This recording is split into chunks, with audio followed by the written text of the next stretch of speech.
واحكي لكم عملت ايه وهببت ايه ونيلت ايه يا بومبا. ما انا خايبه ونايبه، انا خايبه ونايبه.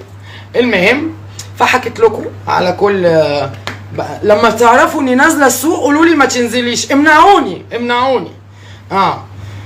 وبالذات لما يجي اول الشهر واكون لسه قابضه المرتب بتاعي، عندي التزامات مهمه، فقولوا لي اوعي تنزلي الشارع غير لما تسجلي الالتزامات المهمه اللي عليك الاول. الايجار، دروس العيال، الميه، النور، الغاز. اما تخلصي الاشياء دي كلها ابقي فكري انزلي السوق، عشان صدقوني هرجع من غير ولا جنيه. حتى الجنيه الفضه بدور على حاجه اشتري كنت بيها يا لهوي، هي مين زي كده؟ ده ايه وجع القلب ده؟ ايه وجع القلب؟ امنعوني انزل السوق. انا بقول لك لو جيت في مره قلت لكم انا نازله بكره السوق ما تسكتوش. لسانكم ده ما يتحطش في بقكم. اوعي يا بومبا ما تنزليش يا بومبا، السوق فيه خطر عليكي، السوق سيضرك، سيلدغك ثعبانا ساما في يدك او عقرب كده. خوفوني خوفوني. بيصلحوا المجاري في الشارع كلها مفتحه والبلاليع هتقعي. خوفوني. انا بقول لكم عشان انا برجع اعج على النواجز والحواجز واكسر كل القواعد.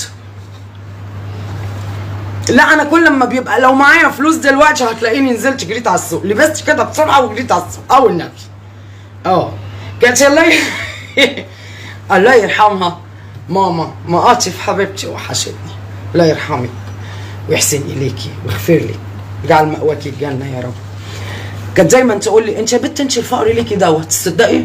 انت الفقر ليكي دواء. كانت تبقى مثلا انا معايا الفلوس، هي عارفه مثلا معايا، بصي هقول لك 10000 جنيه، تبص تلاقيني بعد 3 ايام قلت لها الفلوس اللي معايا خلصت، اصلي نزلت جبت كذا وكذا ومش فاكره جبت ايه والله بس خلصت. اقول لها كده بالظبط، تقول لي ايه خلصت؟ يا لهوي عليكي، اروح منك فين؟ انت يا بنت انت الفقر ليكي دواء، انت الفقر ليكي علاج. فواضح انك تفتكروا كان معاها حق ولا هي ظلماني؟ هي ظلماني. لا مش هتظلمني، هي كان معاها حق. مش عارفه، قولوا لي انتوا كان معاها حق. طمنوني على نفسي.